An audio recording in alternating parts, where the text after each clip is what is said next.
And happy Thursday, Xavier Basketball fans. This is your weekly Razorcast. That's Jim Reaker and Jeff Zink talking Xavier Musketeer basketball. Jim, how you doing? It's been a great week for the Muskies.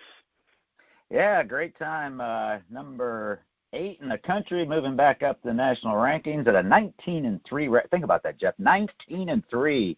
We're not out of January yet. In fact, the Musketeers will have a chance to notch their 20th victory before the end of January. 7-2 in the Big East, basically tied with the Villanova Wildcats, even though we played 2 more games. I guess they would say they're ahead on percentage points, that old baseball analogy we use.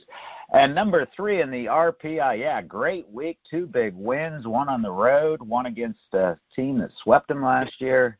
So it's a great day to be a Muskie fan. Well, let's get right to it. Like I said, the revenge tour continued against Marquette last night, but let's talk about that game last Saturday, a game that the Muskies, in my mind, desperately needed. I mean, to hold home court advantage against a top-rated team. That's 2 big wins against the top 25 teams in the Big Ten with Seton Hall, a team which has given them fits at different parts, but they came up big and took home a big 73-64 win. Yeah, might be. We look back, this might be the turning point of the season. First of all, got to remember, or if you didn't know, the Musketeers had never won at Seton Hall. I believe the only games played is since they joined the Big East. And if you watch the game, didn't start out real well. They kind of struggled early on. In fact, with 18 minutes left in the game, they were down by 10. And you're kind of thinking, oh, this is not going the Musketeers' way. But at that point, fueled by J.P. McCura, they turned it up a little bit. The defense got a little bit better. They made a nice run. I think they went on a 15-3 run, got back in the game, and then actually finished it out going away. Very, very satisfying for the Musketeers to get that big win. You know, we're talking about a Seton Hall team with Desi Rodriguez, Kadeen Carrington, and Angel Delgado, all 3 of them seasoned seniors. And this is a team that a lot of people picked to finish second behind Villanova in the Big East standings. So a big win. Of course, they're going to have to deal with them again later down the road in the season at the Cintas Center, but you like their chances better there than on the road. Well, I agree with you. I mean, the first time they have won in Providence in this configuration of the Big East. Caught Seton Hall, and the Pirates are always a frisky bunch. The past couple seasons, they've been tough in the Big East tournament when they didn't have such great regular seasons. But I think we also caught them at a crucial point for them. They, that was their 3rd loss in 4 games, with the only win coming against what's becoming a Georgetown on the decline. But but those losses against Marquette and Creighton. But to go into Rhode Island and take that win, and you said that there were some special moments that you were watching with J.P. McCura as you watch his interactions. A little bit different this time than J.P. has sort of reacted in the past. Yeah, the student section at Seton Hall got on him. I guess they were on him in warm-ups, and as many of Xavier's opponents have started to learn, that's what fuels his fire. Yeah, he played an outstanding overall game. Ended up with 27 points, 5 rebounds, 2 assists. Actually had 2 steals, and the 3 key points I saw. The one where he tipped the ball back over his head and it banked it in on a missed shot. Maybe the most important was it was, if I recall, it was in a stretch where the game was very, very close. One of their guards was holding the ball out front, and he slapped it away from him and then dove on the ball to gain a tie-up, which gave the Musketeers a possession. And then, of course, the play that everybody's seen over and over. But if you watch that play and just watch him the entire time, he completed that slam dunk off of Trayvon Blewett's miss because he anticipated so well. He started down the lane behind Blewett before he'd even shot the ball, and nobody got a body on him, and he went back up and dunked it home. And, again, that gave the Musketeers a lot of energy right there in that key stretch at the end of the game. Yeah, and I bring that up because I've been on Jeffrey Paul McCura for a couple of things, but this time instead of acting out, he took it internally and and turned all that taunting onto the court. A great show, 27 points, 8 for 10 from the free throw line, and 3 for 5 from three-point land. So a great win there. I mean, like I said, we were down by 5 at halftime and then won it going away. And anytime you're on an opponent's court in the Big East, you're very happy to walk away with a win. And the Muskies seem to be rolling at the right time, catching Seton Hall, like I said, when they were having a bit of a down stretch. And now the Muskies are in a bit of a hot stretch.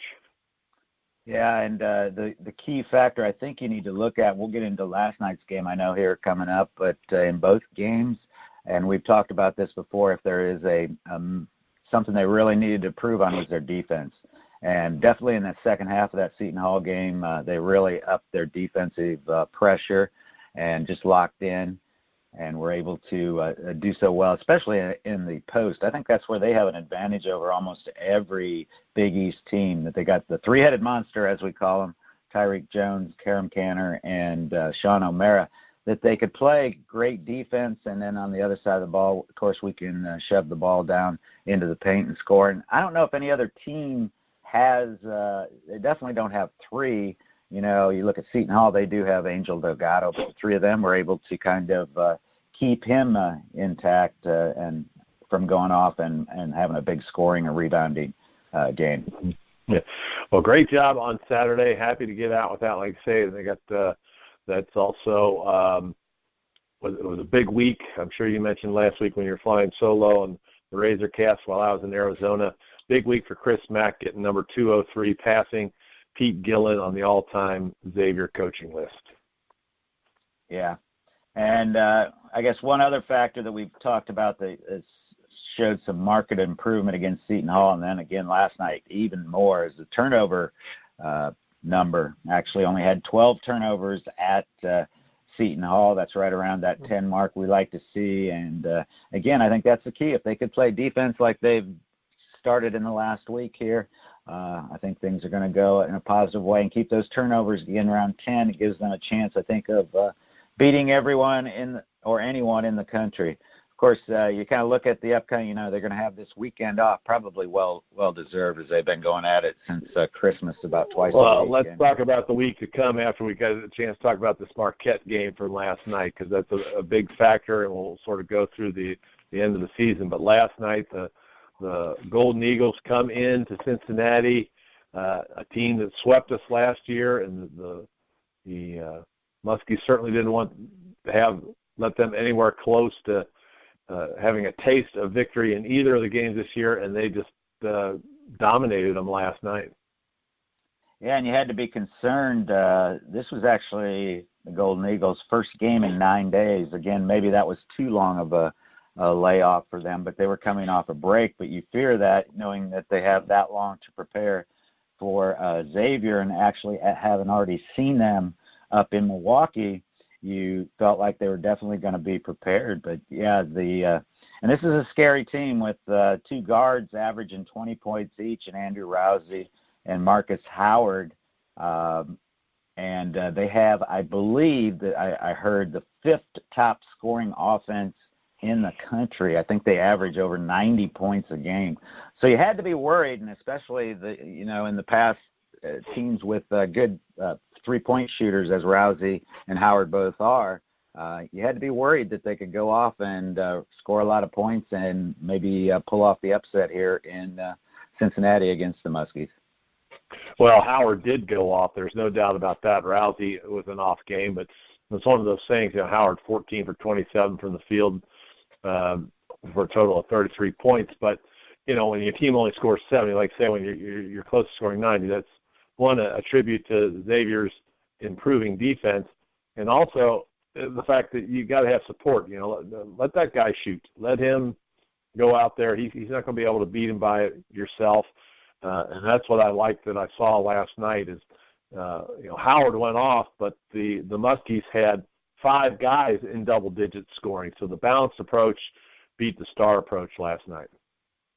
Yeah, and the Xavier approach to the game was to keep the Howard and Rousey from shooting three-pointers, and they obviously did that. Marquette came into the game averaging 11 three-pointers a game. That's kind of their game, and they only left hitting 6 out of 23, and they held Marcus Howard to 3 for 10, and Rousey was 1 for 6. So, and I listened to Chris Mack, and you could see it, the Musketeers kind of a little out of what they usually do defensively. They usually play that pack line defense where they kind of defend the three-point arc and allow teams to shoot outside that. They weren't doing that last night. They were pushing farther out, pushing those guards way out. And he said, Howard got some points because we were making him drive, and he was shooting some nice floaters in the middle of the lane and getting to the basket every once in a while. But he goes, I would rather have him doing that where he's only getting 2 points than standing outside and bombing away from 3. And so, yeah, he gave up 33 points to Marcus Howard, but held the rest of the team pretty much in check, and again, held a very high-scoring team to only 70 points for the game. Lots of good news for the Muskies. You got shooting 55, almost 56% from the field. Free throws down just a little bit, but we'll take 2/3 at this point of the year. Something that I like a lot, and we talked about this a lot last season, is how many minutes people had to put in, and Coach Mack's able to spread that out. Quentin Gooden with 35 last night, and John Marshall with 30, but everybody else under 30, and lots of people putting up double-digit minutes, and I think that balance is going to help them to have a much better February than they had last year, where fatigue probably had a lot to do with them having to burn the calendar going into tournament time. Yeah, and you bring up the word balance. I mean, I'm looking at the box score right here. Cantor 14, Marshall 10, Blewett 13, Gooden, great game for Quentin, the best game of the year, 15. Mikira only scored 7, but he didn't need to score anymore. And then Paul Scruggs had 10 coming off the bench. And you point to a key point, I think, going into the last third of the season, basically, that the Musketeers have been able to hold minutes down for some of their key players. In fact, I just looked. I think Blewett right now, yeah, he leads the team, but he's only averaging 33 minutes a game. And then it goes down from there where Mikira is only averaging 28. And then after that, it comes Gates at 25. Gooden's got to be up there. Yeah, Gooden 28. But again, each of these guys are getting about 10 minutes of rest a game, and the overall impact that's going to have, I think, in the season, like you said, they're not getting wore down. They're basically they got 9 guys playing, and not only are 9 guys playing, 9 guys are contributing. In fact, you can now say Paul Suggs is really starting to come into his own, playing well as a freshman, and they can put him out there for more minutes now. He only had, I think he had 1 turnover in the last 2 games, 1 each. And, if he could play at that level, that gives Quentin Gooden a little bit more rest, and maybe the reason why Quentin played so well last night. So things are good. The improvements, again, you got to keep the defense up. And the free throw, yeah, we've come to expect. And last night, when they missed even 1 free throw, you think, wow, because they had been so good there early in the season. But I think that's something that will come back to them. And again, yeah, 67% or whatever it was last night wasn't horrible. You come to expect them to shoot in the 80% range. And when they don't do that, you think, wow, they had a bad free throw night, but it really wasn't that bad. Yeah, well, they're shooting 77% on the season, which is a huge improvement from last year, and it's helped them hold guard in a couple of these games, and especially down the stretch, which was a weakness last year, so they got that going.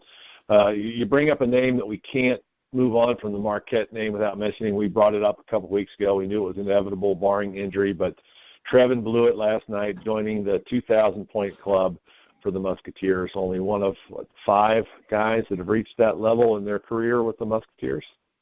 Yep, number 5. What a moment! He actually needed 13 points to reach the 2,000-point total, and he got 13 points. And Chris Mack pointed out, and that's the thing, he wasn't the leading scorer last night. He actually got put on the bench kind of early with a couple quick fouls, which kept him from maybe scoring as many as he usually would. But look at his total box score. He only scored 13 points only, but that's below his average. But he was doing other things. He had 10 rebounds and I think 4 or 5 assists on the night. So I think that says a lot about this team, that Trayvon Blewett doesn't need to score 25 every night for this team to win because they have so many weapons, and that's got to excite you as a Musketeer fan. Well, and we got, just a week ago, or 2 weeks ago, I should say, when we were together, we had the people on the boards ready to slit their wrists or slit Chris Mack's wrists or whatever it was after those back-to-back losses to Providence, now Xavier hitting their stride. And as you've pointed out many, many times, they have this little break coming up. And not only that, when you look at the schedule coming here on out, they're hitting the lighter part of their schedule. They've got no game on Saturday, and then Tuesday they have to go to New York to what's starting to be a very disappointing St. John's team. I was touting their possibilities in the Big East, but they're sitting at 0-9, so they don't get trapped there. And then they host Georgetown. But of the 9 games they have left, 4 of them are against the bottom 3 of St. John's, Georgetown, and DePaul. Of course, they still have to get by Butler, Creighton, Seton Hall, Villanova, and Providence again. But 3 of those games, including the 2 teams that defeated them, are going to be at Cintas. So the schedule very much favors the Muskies in terms of getting a little rest and home court advantage going down the stretch. Yeah, and the thing I really like about the schedule is there's no long road trips, so to speak, where they have to play two or three back-to-back on the road games because, the Big East is so tough in the fact that it's so spread out. You're talking Omaha, Nebraska, Indianapolis, Cincinnati kind of out here in the heartland, and then the rest of the teams kind of along the East Coast. And if you have a couple long trips back-to-back, sometimes I think that weighs on a team, especially here near the end of the season. But you look at the Musketeers, they only have one stretch. They'll start February 6th. They go to Butler, followed up going to Creighton on February the 10th, and I believe that's a Tuesday, Saturday. So that might be a little bit of a tough stretch. 2 teams that play very, very well in their home building. But that's followed up with a stretch at home that you got to like.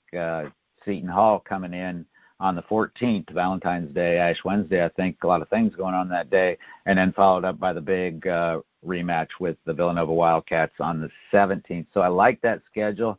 And I did point out, I think last week when I was flying solo, that if you look at the Villanova schedule, they actually got a nice homestand coming up. They play 3 or 4 in a row at home, but it's followed by, I think it's a 4 out of 5 on the road to 4 of the toughest places to play. I think they got to go to Creighton, Providence, Seton Hall, and Xavier, 4 out of 5 games. So it's going to be tough for them to wade through that. I think that gives the Musketeers an advantage. And I actually don't know if you saw it, but unfortunately, you hate to wish ill will on your opponents, but Phil Booth has broken his hand. And, of course, he actually set out the entire year last year with an injury, but had come back and was giving them quality minutes. But he went down the other night in a game that they were playing at Providence. Actually, Providence gave them a little bit of a tussle, but, again, it was at home for the Wildcats, and they had a comfortable lead by the end of that game.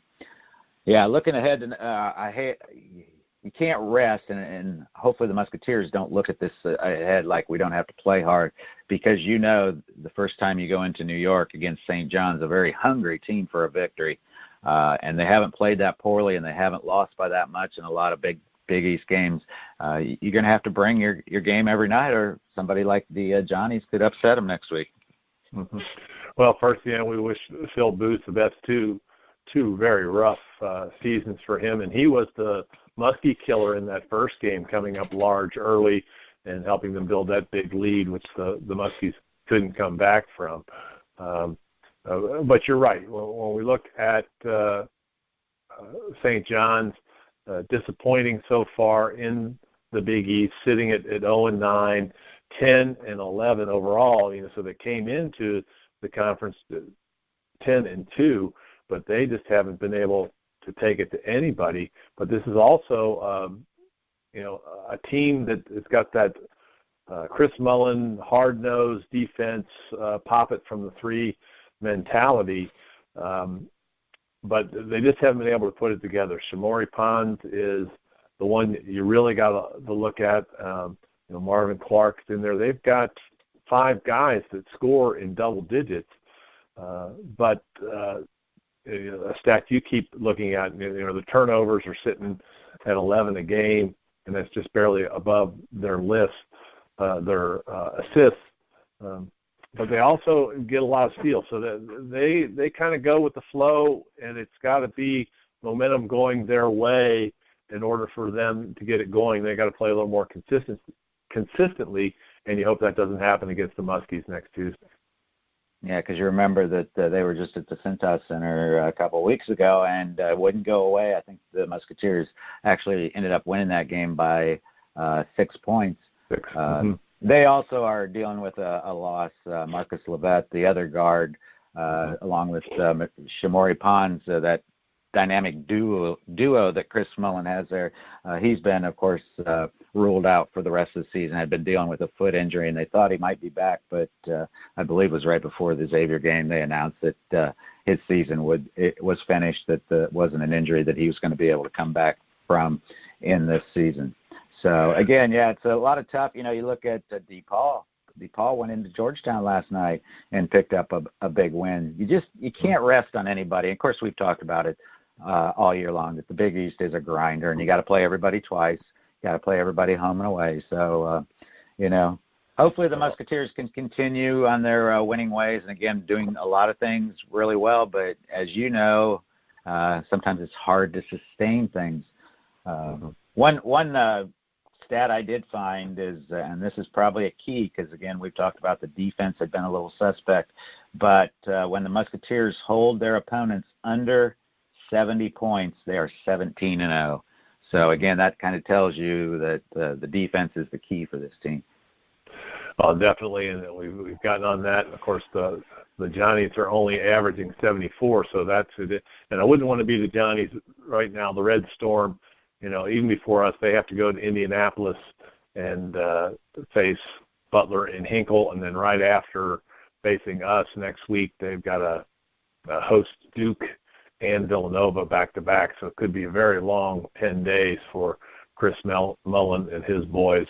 And then, of course, after that, you just mentioned, we've got Georgetown coming in for the first time on the 3rd, and Patrick Ewing doing an admirable job there with them. He has them at 13-7 in his first season, just 3-6 in the Big East.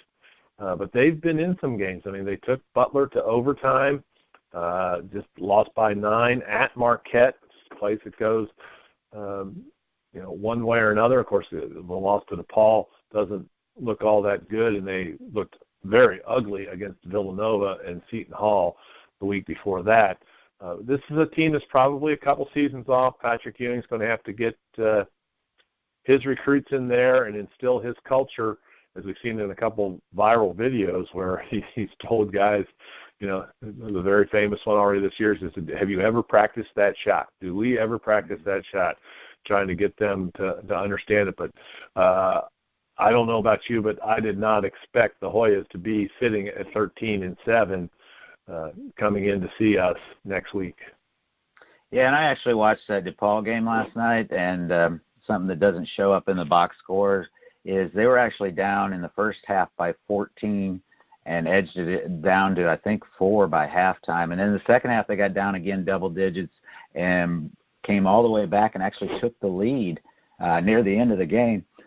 In fact, in order to win that game, Eli Kane hit a jump shot with about 6 seconds left on the clock to actually give the DePaul Blue Demons that victory. So they were in that game. They could have easily won that game. And, again, he's got them playing hard, got them playing even though they get behind. And, again, that's kind of the mantra of this the Big East. Even if you get a double-digit lead against anybody, you cannot let up or they will come back and give you a game. You got to play for 40 minutes. And as you pointed out with the Big East, I mean, probably of the Big Six conferences, the one that's most tightly packed top to bottom. You do have Villanova at the top at 6-1, followed by Xavier at 7-2, but right after that, Creighton at 6-3, Providence at 5-3, Seton Hall at 4-3. Butler at 4-4, Marquette at 4-4, and those are all formidable opponents, and you can't, as you just said, skip by anybody, even though Georgetown, DePaul, and St. John's are having down years. But the only two teams with losing records at this point are DePaul and St. John's, and that's just barely. Of course, you got Villanova and Xavier in the top 10.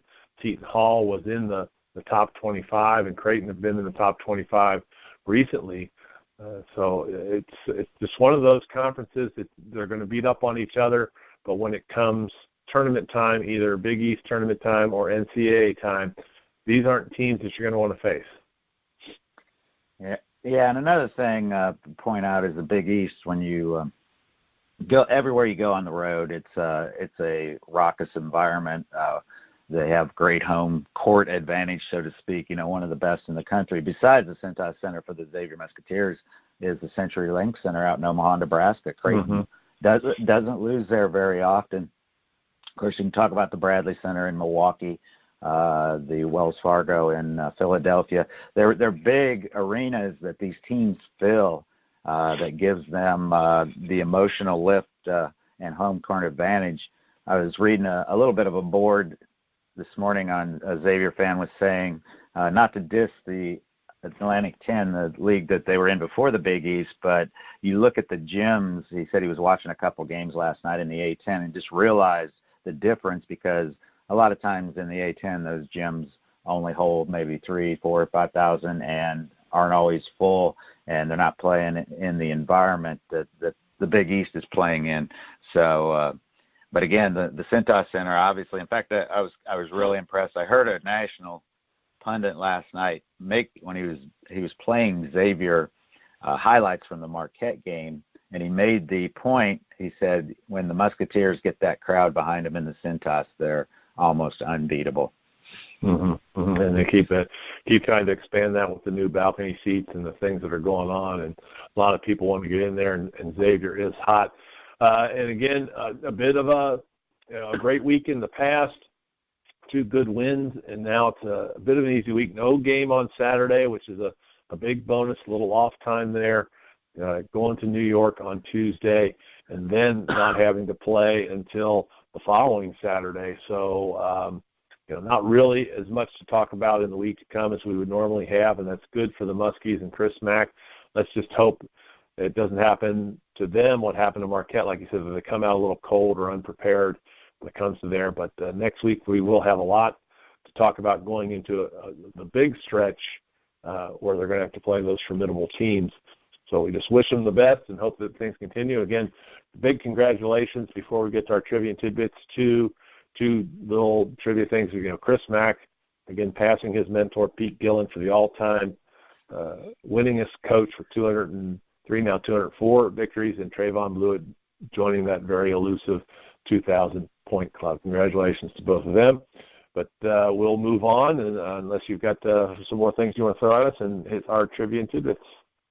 Well, real quick, and you may have this in front of you, but I think I don't have it in front of me, that Trayvon with 2,000 points sits 5th on the all-time scoring list, and I believe the 2 right in front of him are within 5 points, so he should, within the next game, jump 2 more spots up to number 3 on the all-time scoring list, if I'm not mistaken. And, of course, that would be then Byron Larkin and David West, the only 2 that would have scored more points at Xavier. And I think West is within his reach by the end of the season. Larkin, I believe he would have to have I think somebody said if he averaged 35 points a game the rest of the season, he could ain't catching Larkin. He ain't catching Larkin. He ain't catching Larkin. We went over this a couple weeks ago when we thought the possibility. What you doing over there, Jim Reaker? I tell you, the noises you make through that headphone is just. I got to record it sometime. I hope it doesn't come across on our recording. Yeah, you're right. Tyrone Hill and Romain Sato. He just needs 5 points to move into 3rd place, and West is an outside opportunity, but another 600-700 points to catch Larkin. Not going to happen. I mean, Byron Larkin is 23rd all time in NCAA history in terms of scoring. All right, but you got to reach for the crown. Might as well shoot for it. But what do we got? What? Let's go. I was just going to say that I think Trayvon Blewett would take a great team season, wherever that ends, maybe completely at the top over being the top scorer at Xavier.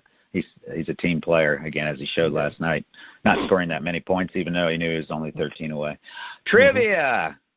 So I landed on our opponent last night, Marquette. And we've talked many times as I make the mistake of still calling them the Marquette Warriors, as they were called. Up until 1994, they were the Warriors, but of course they changed that because, as many teams don't like to be disrespectful to Native Americans. In fact, knowing a little bit more about that there was some land owned by some Indians. Actually, they have a casino on it up in Milwaukee.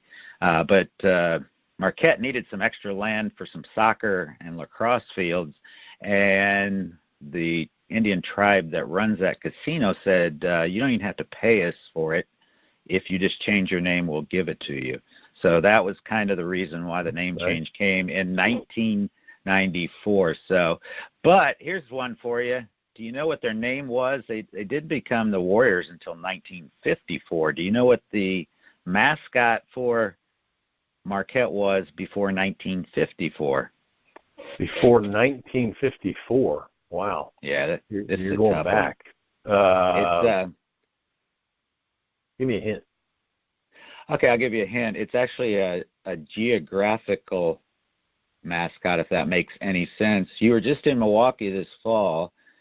The city, and I don't know if you know where the university is in comparison to the city. Yeah, I know where it is. Up that area, I can only think maybe something like the Lakers or something like that, which is, it's a little off because the Los Angeles Lakers actually started in Minneapolis. You're talking geography, or maybe the Blue Oxes for Babe and the big Blue Oxes up there. Good guesses, but actually the Marquette University is on a hill just to the west of downtown, and so they were called the Hilltoppers. The Hilltoppers. Up until 1954. Actually, a little more history as I was reading. Most of their teams were called the Hilltoppers. Actually, the football team had a different name, and they played football at Marquette until 1960, and the football team alone was called the Golden Avalanche. Ooh, yeah, swinging down on them. I like that. But here's one for you, too, and I kind of knew this. This is just another real tidbit.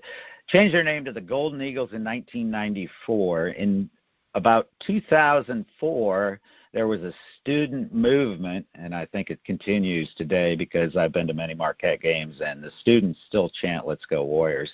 But there was a student movement to return the name to the Warriors. The board considered it and actually changed the name, but not to Warriors. They changed the name to the Gold, which didn't go over very well, only lasted for 1 year, and in 2005 they returned to the Golden Eagles and have been ever since. Yeah. So little tidbit of history there on the Marquette University athletic teams and their mascots. Well, you got to have fun with those nicknames too. Not everybody can be the Mastodons or the Banana Slugs, but you can have a little fun here and there. And Marquette, fantastic history up there. You got the great Butch Lee, who led the '76 Olympic team out of Puerto Rico, and I remember those games when I was in high school, when Marquette was number 2 and Cincinnati was number 1. They came to the Coliseum. You've got Dwayne Wade, who's still playing in the NBA. Doc Rivers, the coach of the LA Clippers, all graduates of Marquette, and this is kind of a neat thing. I don't know how to look at this. I'm looking at the retired numbers of Marquette right now. The Apollo 11 crew has their number 11 retired in Marquette for them. So we'll have to find out what the history is there. Maybe somebody from that Apollo 11 crew is associated with Marquette in some way. But a lot of great history in Marquette basketball, and I'm sure it will continue under Coach Wojo for many, many years to come as he's gotten them back to the NCAAs last year after a brief respite, and I got a feeling he's headed them back this year as well. Do you know anything about that Apollo 11 thing? You've been up there for games before. No, I'm nothing strikes a bell right there, but might again be something because they do have a renowned engineering school, so maybe somebody was involved in that Apollo 11. One final thought on that is I just always think about Al McGuire, who, of course, how fitting, as a coach, you would always want, this would probably be, but the perfect ending to a coaching career. The last game he coached was a national championship. I mean, that's going out on top. Yeah, just a couple of years after John Wooden did it, and he was one of those coaches that came close so many times to be able to do that in his final game. I remember that game, watching him with his head in his hands, in tears, great tears of joy to finally break that strain, and that was with Butch Lee and that group that got him over the top. Bo Ellis and a lot of great players that went through there. Good, fantastic guy, and of course most people probably remember him as being the aircraft carrier commentator on TV for many, many years as well. Well, we'll finish off with a couple of pieces of tidbits here. We'll send out a happy birthday to the great runner Steve Prefontaine, who would have been 67 years old today had he not passed away in the 70s due to a car accident after finishing fourth in the 5,000 meters at the Munich Olympics. And speaking of the Olympics, 1924, this would have been the opening day for the first Winter Olympics ever in Cheminade, France. And this year's 23rd version in Pyeongchang, South Korea, will start on February 9th, just about a week away. And in 1989, in just his fifth season, this was the date that Michael Jordan notched his 10,000th point in the NBA. And we mentioned that because this was a week where he was joined in the exclusive 3,000-point club by Cleveland Cavalier LeBron James. He's only the seventh to make that. And ironically, of those seven, and this is what happens in the NBA, three of them played no college basketball, and one only played a year. But it is nice to note that the man at the top, Kareem Abdul-Jabbar, spent all 4 years in college and earned his degree at the University of California, Los Angeles. The seven are only Kareem Abdul-Jabbar, Karl Malone, Kobe Bryant, Michael Jordan, Wilt Chamberlain, Dirk Nowitzki, and LeBron James. Of course, Nowitzki and James still playing in the NBA. So this has been your weekly Razorcast, all things Muskie basketball. Join us again on Tuesday for our Trogfast, two really old guys talking NCAA basketball. Jim and I are happy to bring that onto the Grueling Truth every week, and we will, of course, be back on Thursday with another Razorcast. And until then, as always, we say, go Muskies!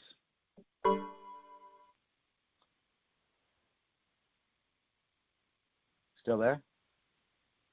Nope.